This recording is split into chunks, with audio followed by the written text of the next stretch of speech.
这盏莲花灯是为本次灯谜社的头筹奖，不是银子的事儿。就喜欢这个花灯？好喜欢的。等着，爷赢下来送你。好。花灯摊前，那对看起来分外登对的璧人，是我的妹妹和妹婿。早在数月前，他们定下婚约，而我可痴且无可救药地觊觎着妹妹的未婚夫。我喜欢楼寻，喜欢了很多年，只是他不知道，谁都不知道。就在我以为要将藏了多年的心思彻底掩埋时，命运好似开始眷顾我。楼家一喜失势，徐子越不愿下嫁楼寻，当入死匪婚书。你们楼家如今遭了圣上厌弃，你也被流放边关，不日便要动身，我凭什么要嫁给你过苦日子？你如果真的爱我，怎么会舍得我吃苦啊？楼寻，爱是成全，是唯愿我好，而不是以爱为名捆绑彼此，去要求我牺牲。你我婚约就此解除吧。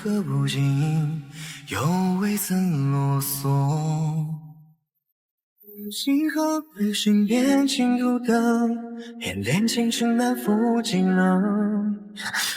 笑话好看吗？楼寻，他不嫁你，我嫁你，好不好？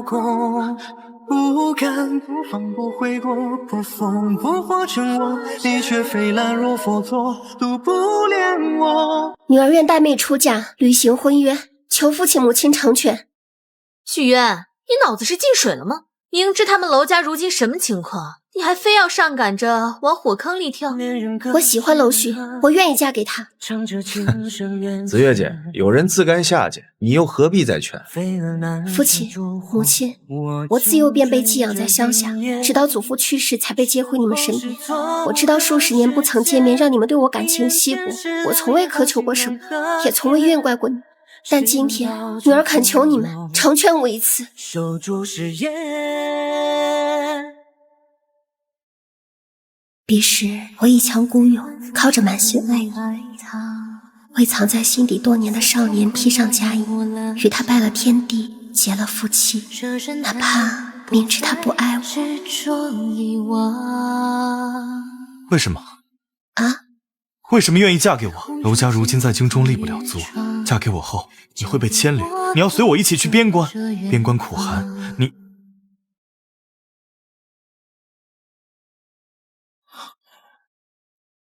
还记得那年许家家宴吗？我叫许渊，周岁时父亲找人算命，说我命中克父，官运坎坷，故被寄养在乡下，直到多年后被接回许家，方才见到父母生下的另一双儿女，他们是龙凤双胎，在父亲官运亨通时诞生，好像从出生起就带着恩赐，与算命口中克父的我截然不同。渊儿刚回来，过几日家中设宴，子越带他去认认人。他一个乡下回来的土包子，去那儿丢我们许家的脸吗？徐子木，我才不认她是我姐姐。原来她就是许家那个野丫头啊！听说她从小被养在乡下，前些日子才回来。看她那样子，哪像大家闺秀，还不如我的贴身丫鬟呢。我倒是觉得许大小姐气质独特，比在场诸位嚼人舌根、矫揉造作的闺秀强多了。我从未想过，一别今年，有朝一日会与藏在心底的少年再次重逢。我天真的以为那是命运对我的眷顾。今日有幸邀请到诸位，一是共赏春色，二是有喜事宣布，小女徐子越与楼家公子楼寻已定下婚约，则即日完婚。姐姐好，我是楼寻，子越的未婚夫。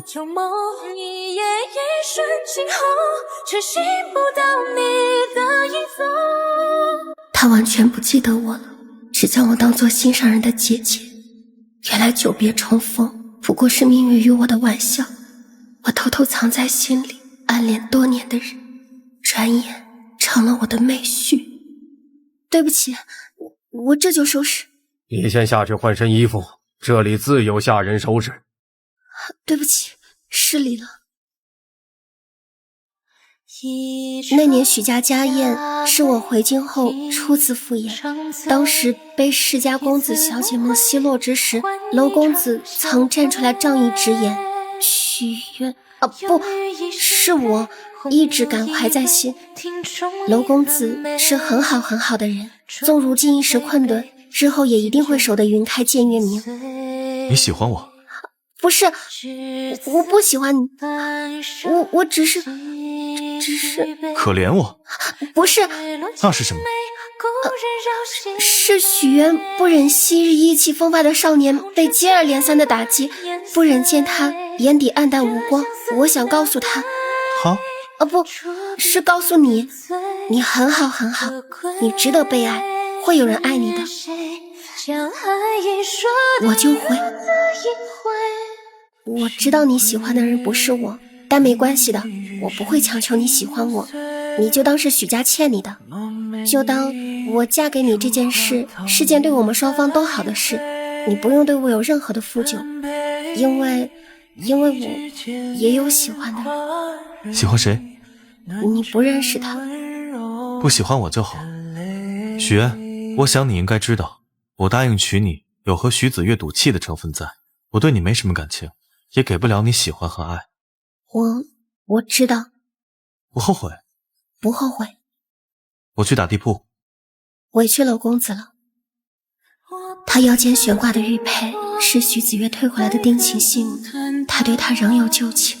我知道我在他生命里的刻度远远抵不上他青梅竹马的许子月，我不贪心，能再次与他相逢，能离他近一点，再近一点，于我而言就很知足了。许渊啊，早些安睡，明日便要动身启程，前去边关。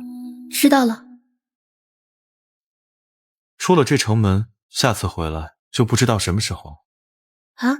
边关路远，家书难寄，你会见不到你的家人。你也是我的家人啊，有你在的地方也是家。你不后悔就好。大哥，马车里的人是谁呀？怎么流放还坐马车呀？娄家的。京城那个娄家怎么就……据说啊，是娄老将军布置己见，出言顶撞圣上，圣上震怒，这才又念着娄老将军年事已高，开恩允准娄家公子代父受过，全他一片孝心。听人说啊，这许家小姐还是刚入门的心腹，就把嫁妆全换了车马，打点关系。你放心，我没有那么娇气，不会给你添麻烦的，我能照顾好自己，还能照顾你。值得吗？什么值得吗？为一个连爱都吝啬于给你的男人牺牲那么多，值得吗？许渊，回答我。值得。为什么？因为你是娄寻，娄寻值得。只因我昔日仗义直言，你便愿如此倾心相待，那他为什么会那样决绝地舍弃我，舍弃我们昔日的情谊？我与他青梅竹马，我一直以为我将来会娶的人是他。许渊，别喜欢我，不值得。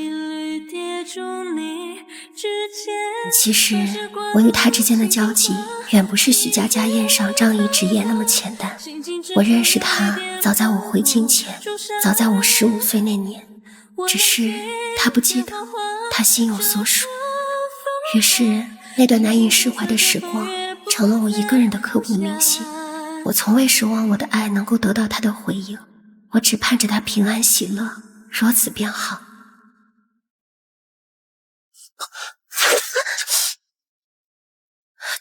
怎么回事？你受伤了？待在马车里别乱动，别乱看。好。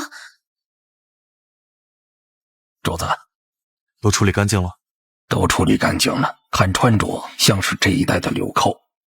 既是流寇，又何须猛逆？只怕是京中有些人摁不住手脚，想着赶尽杀绝。那我们藏在暗处，总归是方便行事。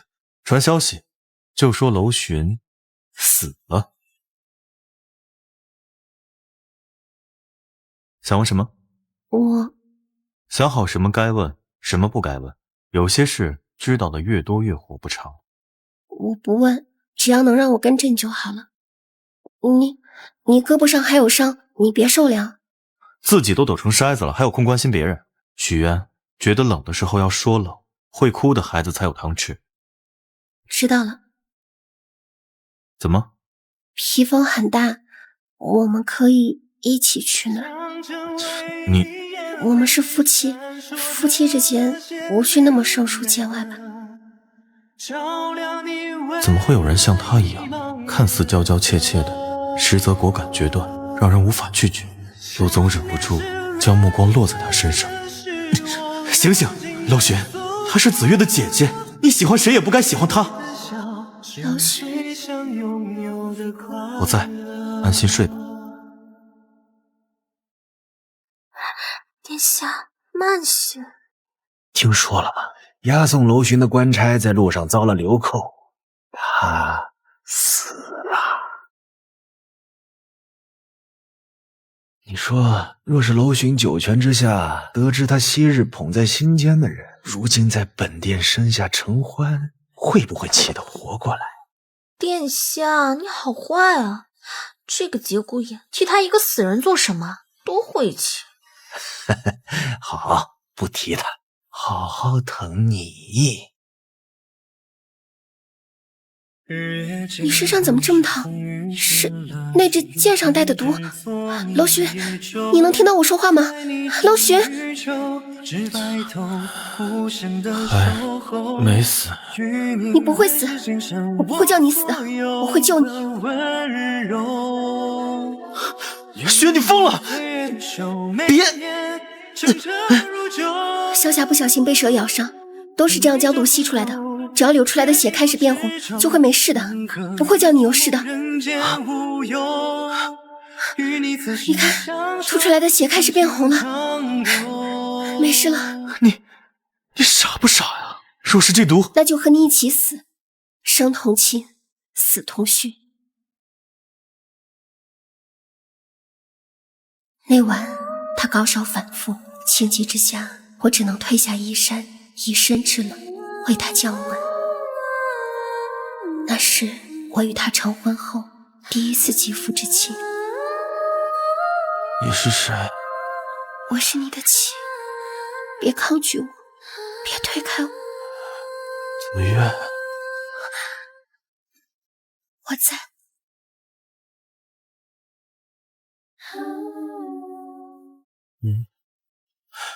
雪，你怎么？昨晚你高烧反复，我才。一个女子，更该珍重自身名节。可你是我夫君，但我对你没有感情。许愿，先前冒昧的答应与你成婚是我不对。你是个好女孩，你不该被辜负在一桩从一开始就没有爱只有利用的婚姻里，那样对你不公平。所以你是后悔娶我了吗？不是，我只是觉得你值得更好的人。因为你心里还有他。我知道了，我以后会注意的，不会给你带来困扰的。对不起。不用说对不起，我喜欢一个人，要不是你不错。他眼眶怎么红红的？刚才是哭过。前面不远处有个小溪，可以下去洗把脸，我带你过去。不用了，我听到水声了，能找过去。主子，你真的是许大小姐多好啊！不知道你是为了陪圣上做局的情况下，还愿意陪你受苦流放，赔上嫁妆打点一切，又豁出性命明姐救你。闭嘴！你就嘴硬吧，早晚火葬场。近日京都那边有没有传过来什么消息？有，就是说三皇子和徐子月的婚事敲定了，定在年后中秋。自打我们离京，他就更加肆无忌惮地笼络朝臣，妖媚人心。现如今几乎是所有人默认的即位储君。子月要嫁给三皇子，许家对他日后即位助力很大。许二小姐又曾是你未婚妻。去信京都告知子月，三皇子为人阴险狡诈，不堪为良配。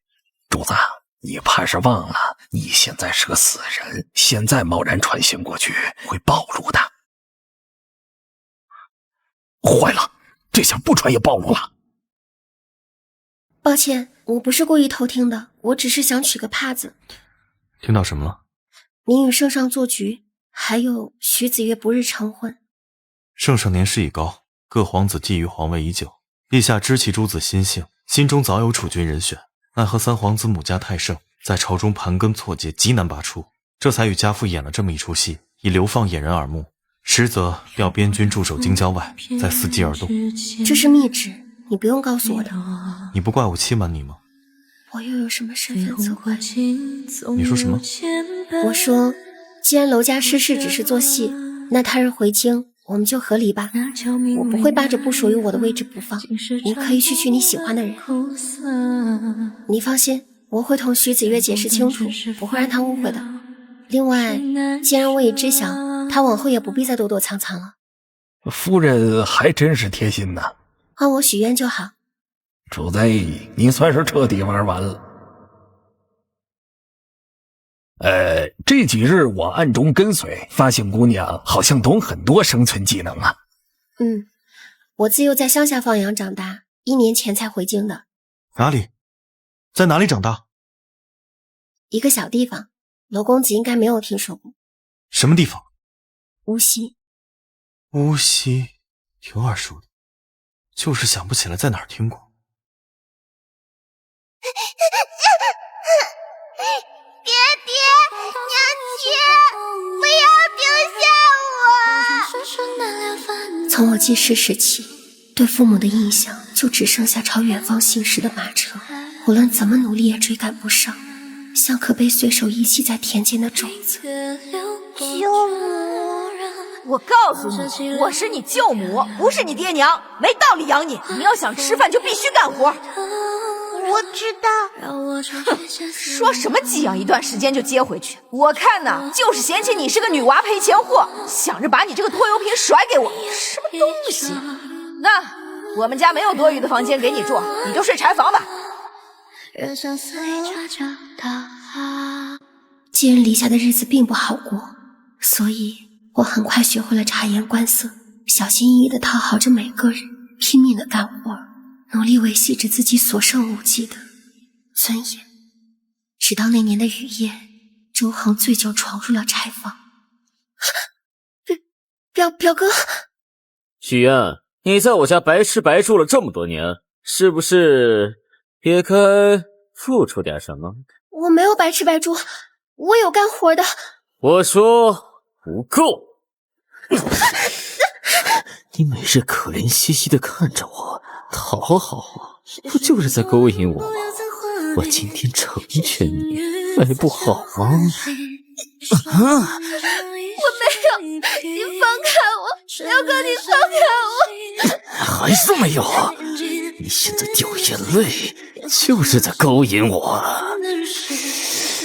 你闻啊，你穿着我的旧衣裳，上面还有我的味道。阿远，今天晚上我在你身上留下更多属于我的味道，你说好不好？你醉了，周恒，你疯了！怎么不喊表哥了？许愿，你是我们周家养大的，你就该是我的。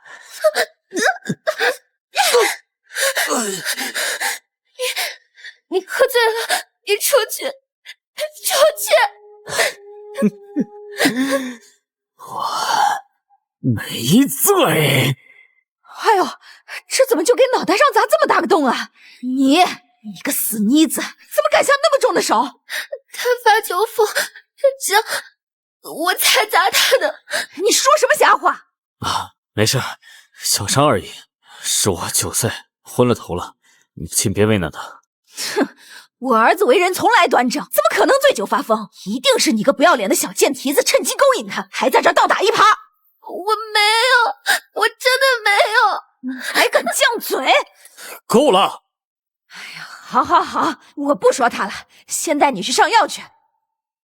许愿，你逃不掉的。那一刻，我开始恨自己读懂了他唇齿间的暗语，以至于往后很长时间，他回头那幕成了我挥之不去的阴影，只能在窒息与绝望笼罩下苟延残喘，卑微求存。小表妹怎么这几日总避着我，故意躲我呀？我没有。那怎么看见我也不喊人？舅母让我去河边打水，我还有好多活没干。许然，你不会以为我真的看上你了吧？就你这干瘪的跟豆芽菜的一样的身材，我会喜欢你啊？那你那碗纸酒喝多了，不然你就是脱光了站我跟前，我也没兴趣。没兴趣，那就最好了。就在我以为周恒蒙在头上的阴影终于消散时，舅母来势汹汹的责难再度将我拖入暗无天日的深渊，铸就了我少女时最惨痛的噩梦。许渊，你还敢说你没有勾引恒啊？我没有。若是没有，他房间里怎么会有你的东西？我不知道。哼，我们恒儿以后是要为官做宰的，要娶也是娶京城里的达官显贵家的小姐，可不能被你耽误了前程。说来也怪你成日簪花戴叶，在他眼前晃荡，惹得他乱动心思，不如干脆把你这头发剪了，以后干活也利索。不要！这地方不守着父母，不可以！你爹娘早就不要你了，要不是我们家这些年给你口吃喝，你能长这么大？剪你头发怎么了？以后不许穿女裙。舅母，我求你了，我保证以后不在表哥面前出现。我求你放过我吧！阿渊啊，舅母也是为了你好，免得以后惹出什么说不清的笑话，丢了彼此的脸面。我不知道自己做错了什么，只清楚我多年努力维系的自尊，依然随着飘落的发丝七零八落。我成了少男少女口中不男不女的异类。哟，这不是徐小娘吗？不追在周恒尾巴后面喊哥哥，准备自己当哥哥了。辣眼睛啊！你以为打扮成男孩就没人欺负你了？我可是听说了，你是不要脸勾引自己表哥，才被……哎呦，仔细一看还真丑啊！啊，这都假小子了，还怕青蛙说不过去了吧？就是。让开！你们让开！哎，回去干啥呀？周恒都被送走了，你这么着急回去干什么呀？你说什么？你看他傻眼了。周围人铺天盖地的恶意涌来时，始作俑者周恒被送去了外地，于是我理所当然的成了少年人口中勾引兄长、恬不知耻、荡妇。自由寄人篱下，让我习惯了逆来顺受，直到老荀出现。喂，你们几个废物欺负谁呢？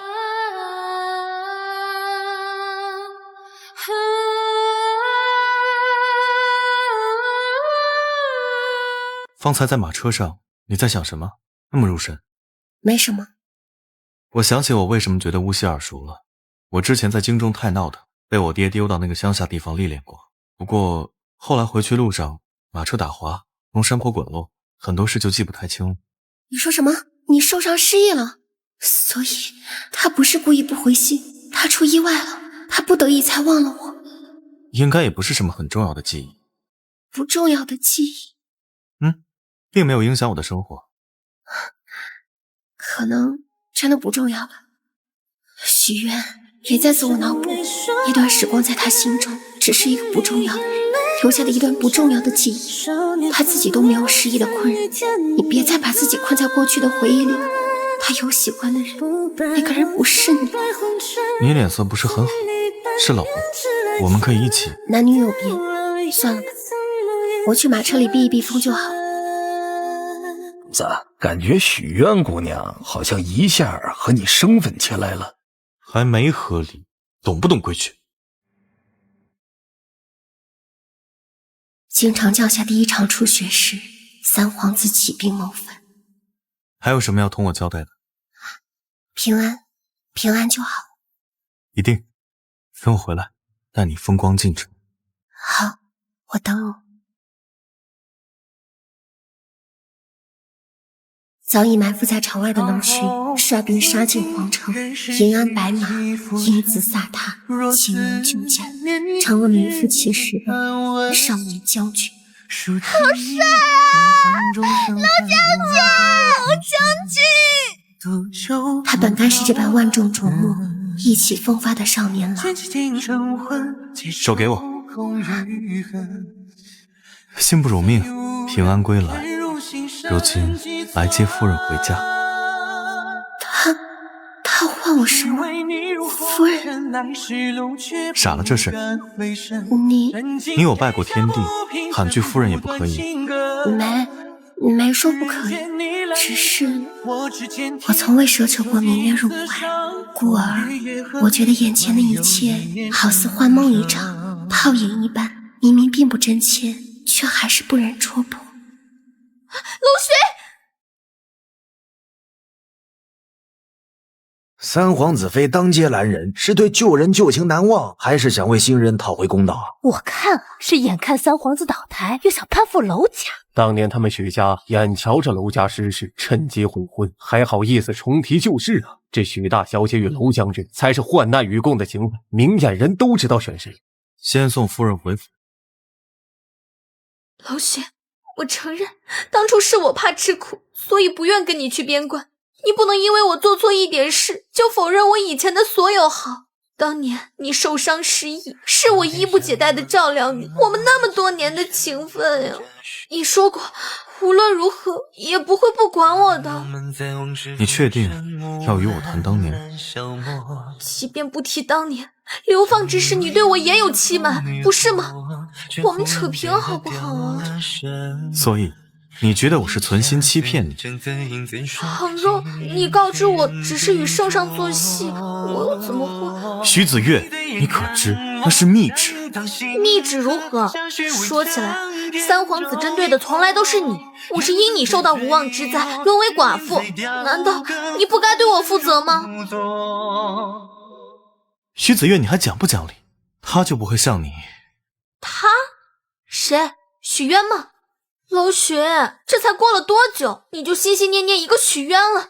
怎么患难见真情了，还是睡出来感情了？边关苦寒，怕是个女人你都够了！你打我！你为了许渊打我！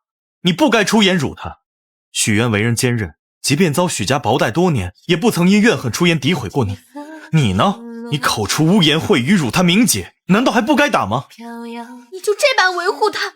是。娄巡，我才是你的未婚妻，是他抢了我的位置。你不该怪他，是你咎由自取。娄巡，难道你对我就没有一丝愧疚吗？有过。那为什么当初接到密旨，我不得不瞒，去许家本是与你商谈退婚之事，想待尘埃落定后与你说明一切，再与你赔罪。可你先一步将婚书撕了个粉碎，你迫不及待与我与娄家撇清关系。娄巡，爱是成全，是唯愿我好，而不是以爱为名捆绑彼此，去要求我牺牲。你我婚约就此解除吧。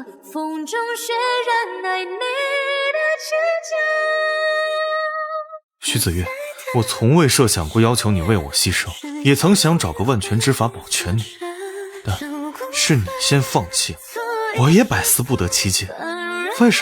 为什么我青梅竹马的未婚妻不愿与我同甘共苦，而未谋几面的许渊却愿与我患难与共？你说为什么呀？是我不够好，还是我爱错了人？我的死讯传回京都时，你心里可曾有过一丝一毫的伤痛？有吗？没有吧？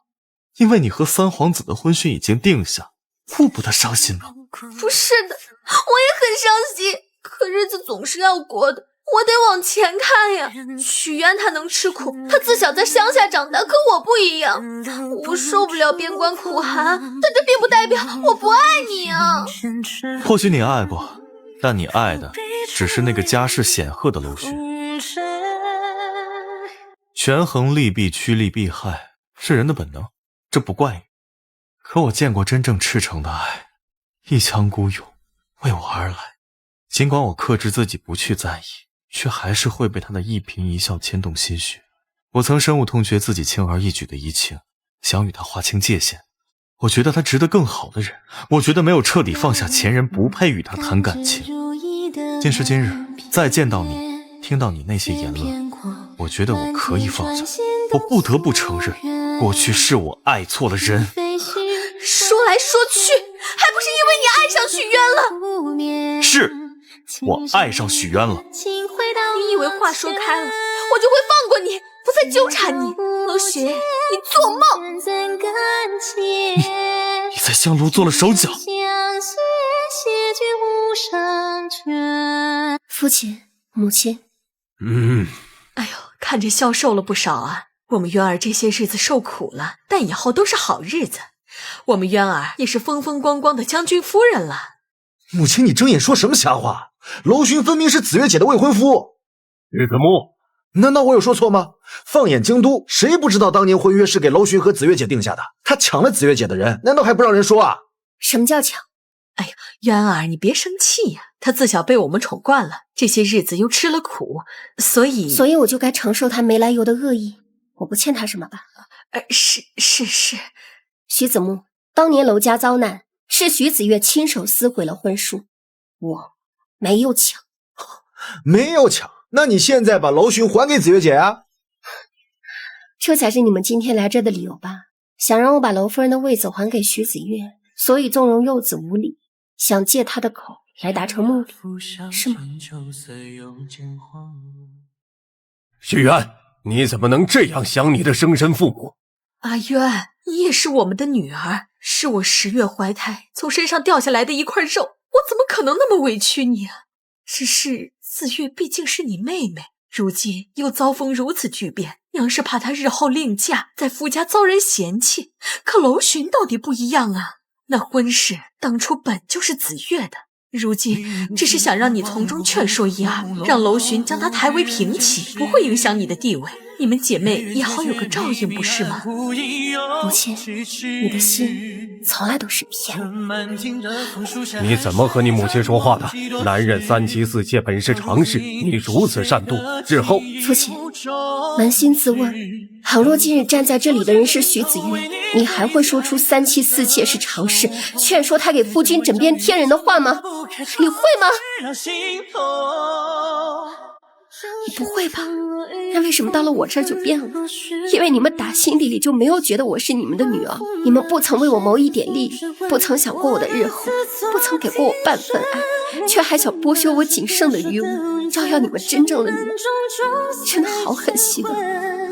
你们既然不爱我，当初又为什么要生下我？你们生下我又不管我，把我一个人留在穷乡僻壤，把所有的爱都给了他们。我不也是你们的女儿吗？为什么要那么对我？你从来文静懂事，怎么突然变得这么……因为有个人告诉我，觉得冷的时候要说冷。母亲，我心冷。小时候我期盼着你们将我接回身边，但没能如愿。后来回到京都，我期盼着自己的懂事可以换来一点怜爱疼惜，依旧是奢望。我寄托在你们身上的感情一次次落空。我以为我真的已经习惯了，释怀了。可直到今天，你们为了徐子月与我扮演着母女情深，让我委曲求全，我才发现我还是释怀不了。什么从未怨过，全都是骗自己的鬼话。我永远都无法替年幼的自己原谅你们，永远。来人，送客。等等，你还想说什么？你就没好奇紫月姐和楼巡到底去哪儿了？她与楼巡自幼青梅竹马，感情甚笃。你不会以为你短短数月就可以替代她在楼巡心中的地位吗？她当初娶你，不过是与紫月姐赌气。你若识趣点儿，就该主动退位。我与楼巡如何，还轮不到你一个外人指手画脚。把他带出去。你不信，尽管去别人看啊！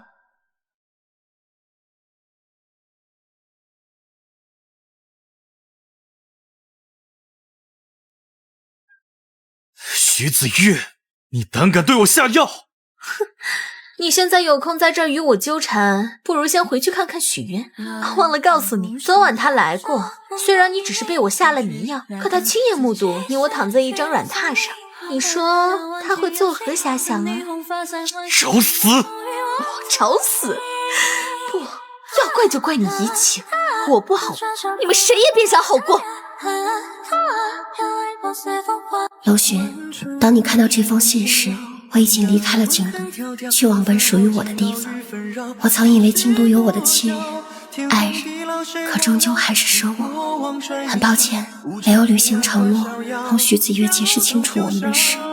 但我看到你们躺在同一张软榻上，想来如徐子木所说，你们感情甚笃，便不需要我多余的解释。我自愿让出冷夫人的位置，归还给本该属于她的人。祝百年好合，许渊流。夫人离开时，可见过什么人？许家父母曾携幼子来过。何理？做梦！将许家人提来，我亲自审。你们和他说了什么？贤婿，你这是……我问你们，到底和许渊说了什么？他为什么会留书离开？许渊走就走呗，他走了，你正好娶紫月姐，你们才是天造地设的一对。算他还有点眼色，知道自己比不。这些混账话，你也没少在他跟前说吧？姐夫，你这是做什么呀？当初三皇子谋逆，你们身为姻亲本脱不了干系。我念在许渊的面子上，向圣上求情，免你们死罪。你们非但不知感恩，还逼着他留书出走，我还配为人父母吗？念在许渊的面子上，你不是……你们既然不把许渊当许家人，不把她当你们的女儿，那我也无需再因她额外开恩，将许家人带下去，与逆王一党一并处理。什么？我不要死！姐夫，姐夫，救我！我这是怎么了？你在云州街头晕倒，是我救了你，就先将你带回府了。是你，表哥？是我，很意外吗？你为什么会在云州？我记得有个人说，以后长大一定要来云州这个春暖花开的地方生活。许渊被带回周家的那天，阳光明媚，他站在母亲身后，怯怯同我笑。哥哥，哎呀，谁是你哥哥？他很乖，很懂事，逢人就笑，却总在私下偷偷的哭。哥哥是风迷眼睛了，阿渊没哭，谁管你啊？自他来后，我身后多了个小尾巴。我从一开始的不耐烦到逐渐习惯，并没觉得有什么不同。她是妹妹，妹妹跟着哥哥而已。直到某日，我看到有个少女在她额间落下一吻，妒火在心底燃烧，几乎烧干了我所有的理智。借着酒意犯了昏。许渊，你就是我们周家养大的，你就该是我的。你喝醉了，你出去，出去！我好像喜欢上了不该喜欢的人，我对他恶语相向，试图掩盖我卑劣不堪的心思，最终还是连累了他。母亲发现了我藏在房间里的他的所有物。许渊必须送走！别赶他走！你不是想让我入仕途吗？我走，去京城备考。他没地方去了，所以别赶他走。当年我很抱歉，我为我自己年少时醉酒后的不知分寸，给你带来的伤害，同你道歉，不敢奢求你的原谅，只求给我一个补偿的机会。阿远，留下来，让我照顾你，好不好？当初你被舅母送走，是为了我？对不起，我从来都只拿你当哥哥的。没事儿，既然拿我当哥哥，那让哥哥照顾妹妹，你总不能再推辞了吧？更何况你如今有身孕在身。什么？你如今有身孕在身。什么？你怀孕了，腹中胎儿已经4个月了，只是因为不想怀，所以4个月，是楼群中毒那晚。孩子的父亲是谁？那这个孩子你想留吗？孩子毕竟是无辜的。阿远，未婚先孕是丑闻，外面的闲言碎语，我怕你受不住。如果你愿意，我可以当孩子的父亲。生情难却下，我还是留在了州府，但没应承他的提议，那对他不公平。至于闲言碎语，我自有使遍听惯了。我并不在意旁人如何看我，也不愿活在旁人的眼光下。云州很好，哪里都好，周恒也待我很好。他变了许多，不似少年时纨绔肆意，反倒多了几分端方正气，待人接物温润有度。我已经很久没有想起那个人了。阿月，你前几日惦记的粉蒸酥了，看呢？有心了。你承认闷在家里，要出去散散心吗？这几日身子被懒，实在是不想出去走动。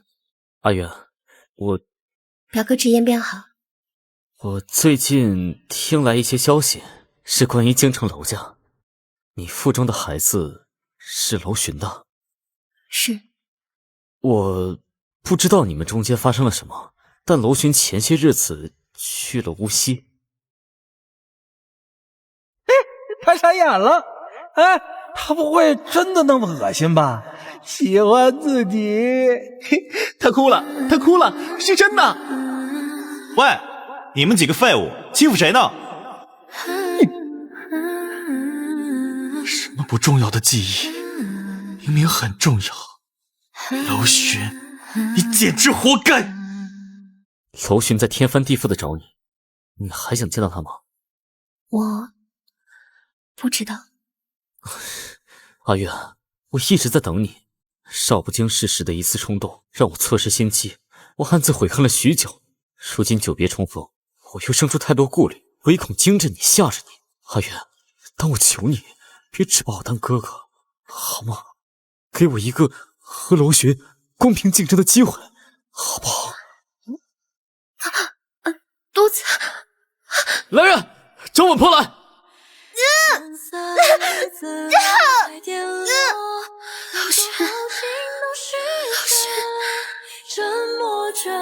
许愿。重到无锡，故地重游后，我才开始慢慢读懂他藏在无人处的爱，读懂他的欲言又止。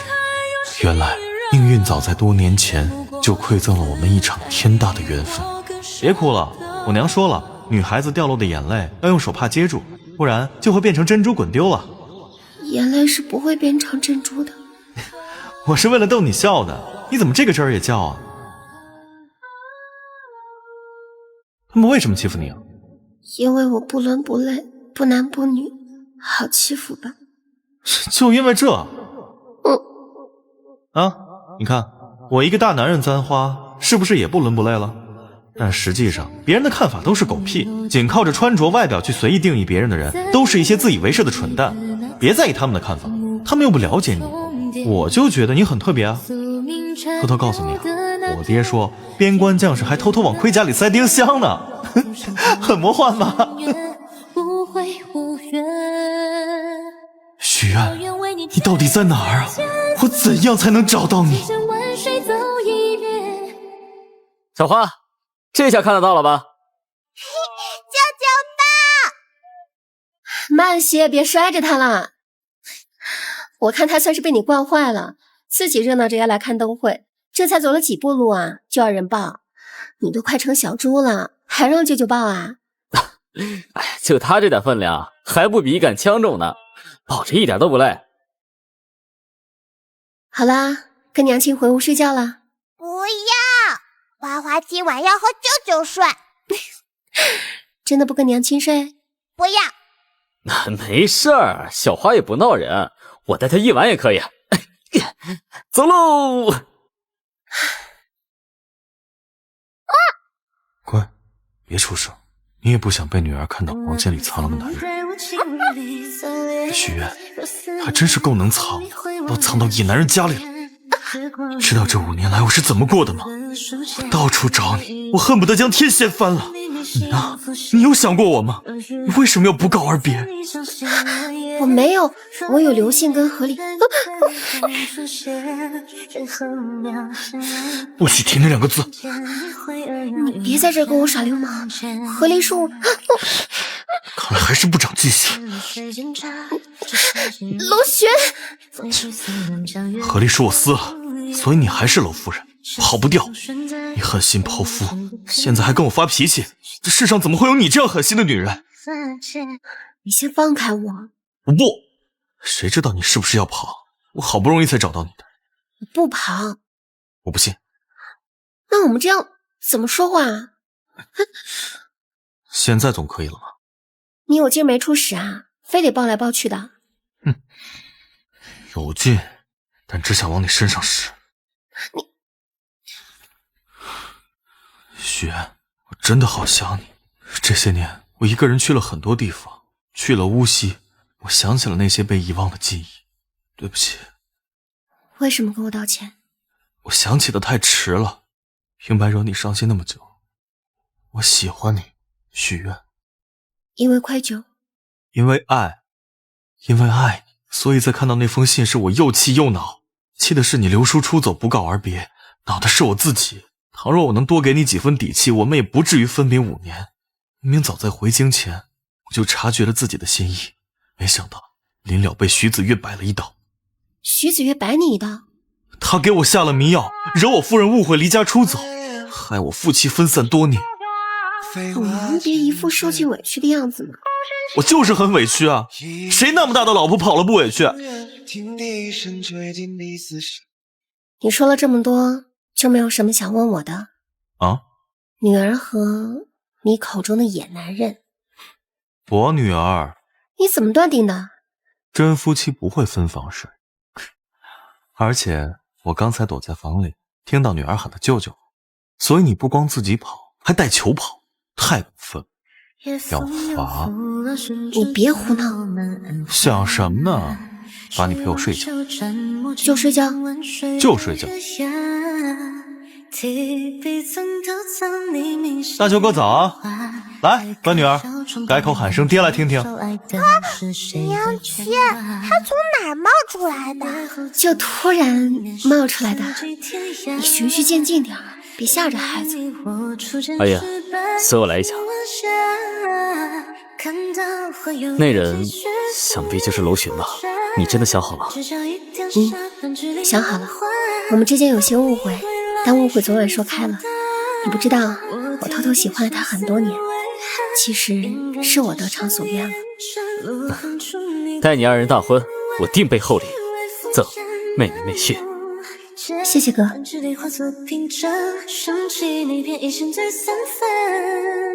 何处不可见故人，与我相认。